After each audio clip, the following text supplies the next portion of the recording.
શુભ પ્રભાત, નમસ્કાર મારા વહાલા વિદ્યાર્થી મિત્રો, કેમ છો બધા? મજામાં ને? હું અનિતા ચૌહાણ તમારા ગુજરાતી વિષયના શિક્ષક છું। तो बाळको આપણે ફરી મળ્યા છીએ આપણા ગુજરાતી ક્લાસમાં। हम वापस मिले हैं हमारे गुजराती क्लास में। तो हम आज नया चैप्टर चालू करने वाले हैं, ठीक है? तो आज આપણે આપણું નવું ચેપ્ટર છે એ ચાલુ કરવાનું છે, જેનું નામ છે दयालु कीड़ी। बराबर? तो हमारे चैप्टर का नाम है दयालु चींटी। जो चींटी होती है ना छोटी सी, उसमें दो कलर्स की आती है ना, एक रेड और एक ब्लैक। जो हमें काटती है वहाँ पर हमें बहुत जलन होती है। देखिए ना आप में, जो ज़मीन पर हमारे घर में भी अभी दिखती होगी आपको, है ना? तो वो छोटी सी होती है, लेकिन जब काटती है तब हमें कितना दर्द होता है ना? तो आज हम उतनी छोटी सी चींटी के बारे में समझेंगे, लेकिन उसका काम कितना बड़ा है ना? उसके पास इतनी अच्छी बुद्धि है ना, माइंड। तो भले ही वो छोटी है लेकिन उसका काम बहुत बड़ा है। ऐसा नहीं है कि जो चीज़ छोटी हो तो मतलब वो कुछ नहीं कर पाते, लेकिन ये चींटी जो है छोटी है लेकिन उसका काम बहुत बड़ा है, उसका दिल बहुत बड़ा है। तो आज हम उसी चींटी के बारे में समझेंगे। तो सबसे पहले मैं आपको उसकी कहानी बताऊंगी, ठीक है? तो आप अच्छी तरह से सुनना, ठीक है बच्चों? तो एक गांव में एक बड़ा सा तालाब था। उसके आगे काफ़ी सारे पेड़ पौधे थे, उसके ऊपर पंछियाँ सारे रहते थे अलग अलग प्रकार के, और उसी पेड़ के नीचे चींटी रहती थी अपना दर बना के। फिर सब के साथ चींटी की अच्छी दोस्ती हुई, सब पंछियों के साथ उसकी अच्छी बनती थी, सब उसके अच्छे दोस्त थे।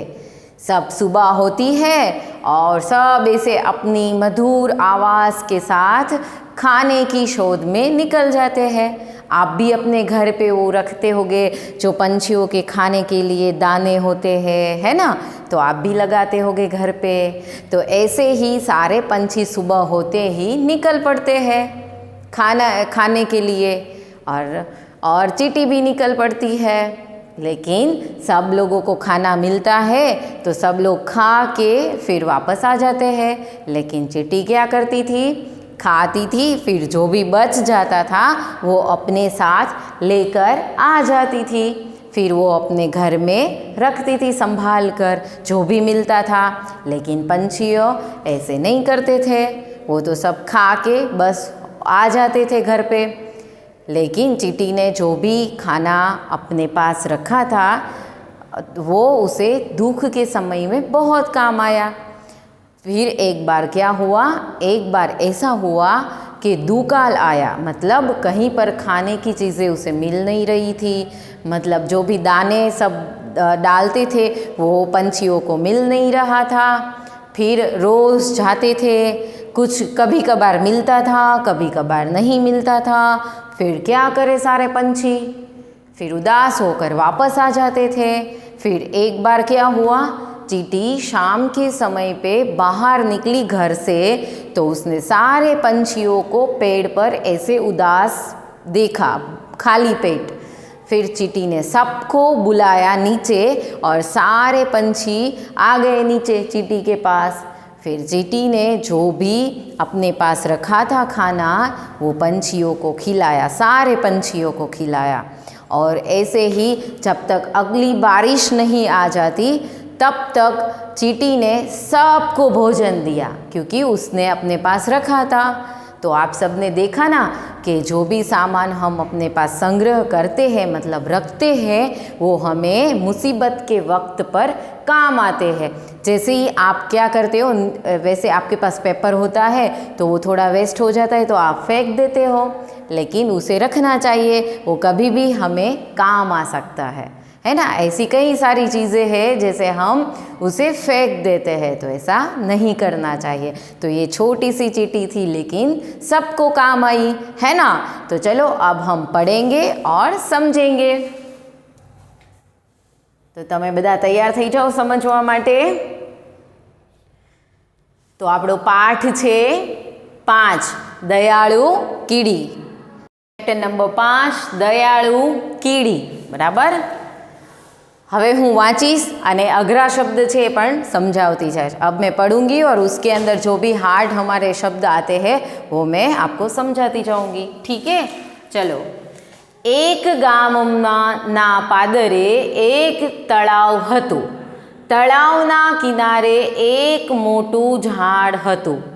બરાબર. તો એક ગામના પાદર એટલે જે ગામનો જે વચ્ચેનો જે ચોક જેવું હોય ને એને શું કહેવાય? पादर कहवाई. શું કહેવાય? पादर.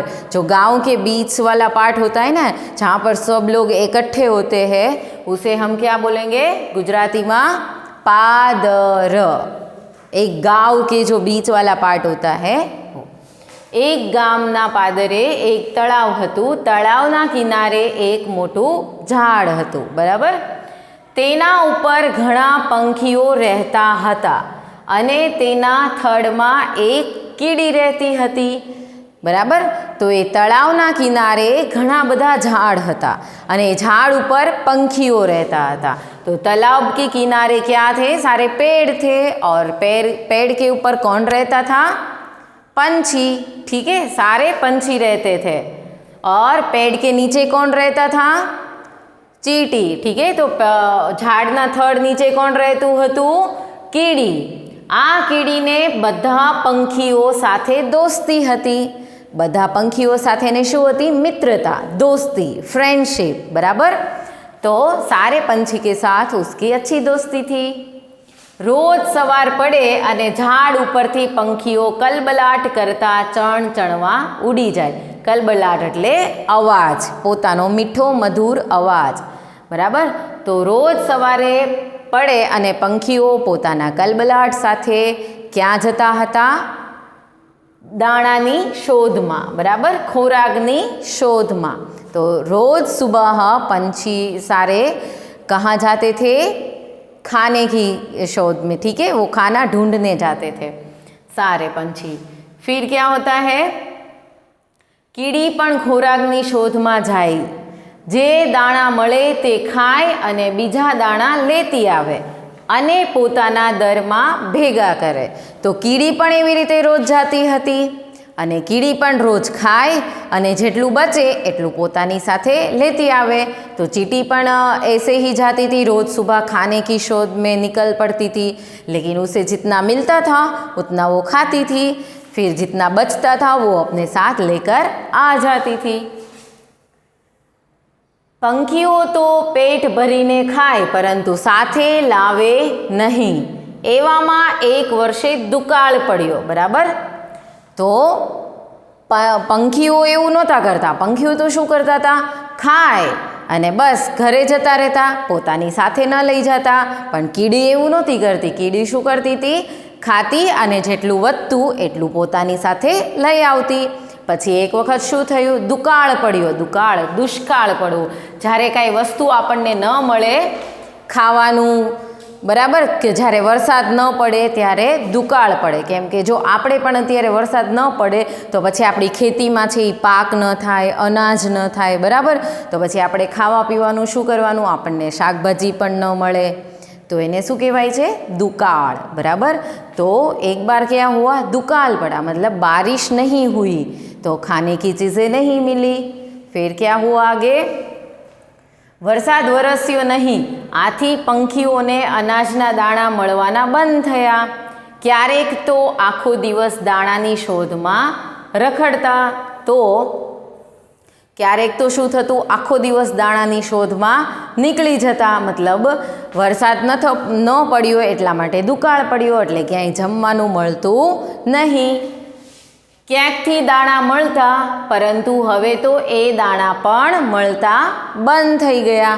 ક્યારેક ક્યાંકથી મળી જતા, કભી કભાર कहीं से मिल जाते थे, लेकिन अब तो वो भी बंद हो गए. फिर क्या हुआ? एक दिवस सांजनो समय હતો. કીડી પોતાના દરમાંથી બહાર આવી. ઝાડ ઉપર જોયું तो सौ पंखी भूख्या बैठा था. एक दिन क्या हुआ? चींटी अपने घर से बाहर निकली. फिर उसने देखा कि सारे पंछी ऐसे खाली पेट मुंह लटका कर बैठे हैं. फिर चींटी ने क्या किया?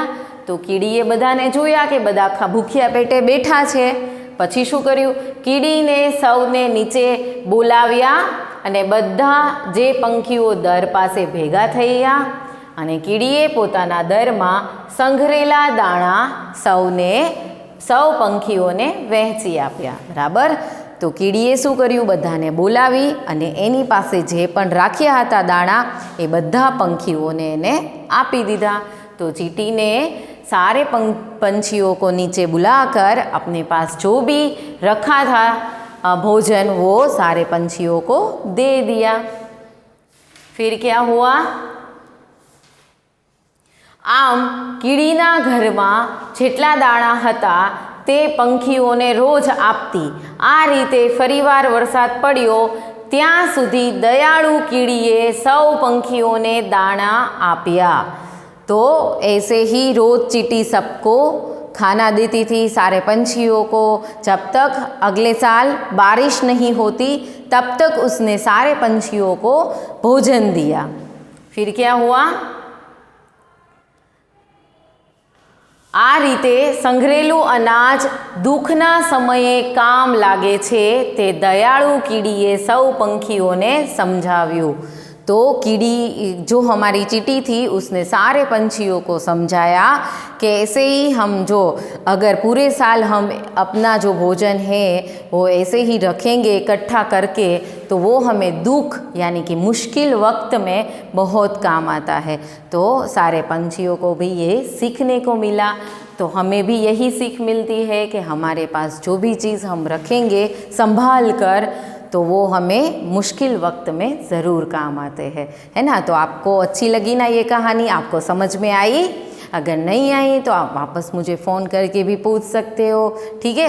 तो મને ઉમ્મીદ છે કે તમને બધાને આ કહાની સમજાણી હશે. આપણે સંઘરવું જોઈએ, કોઈ પણ વસ્તુ વેસ્ટ સમજીને નાખી દેવું જોઈએ નહીં. એ ગમે ત્યારે આપણને કામ લાગે છે. તો આજે આપણે આ વિડીયોમાં અહીં સુધી જ રાખીશું. નેક્સ્ટ વિડીયોમાં મળીશું નવું સમજવા માટે અને શીખવા માટે. God bless you. આવજો.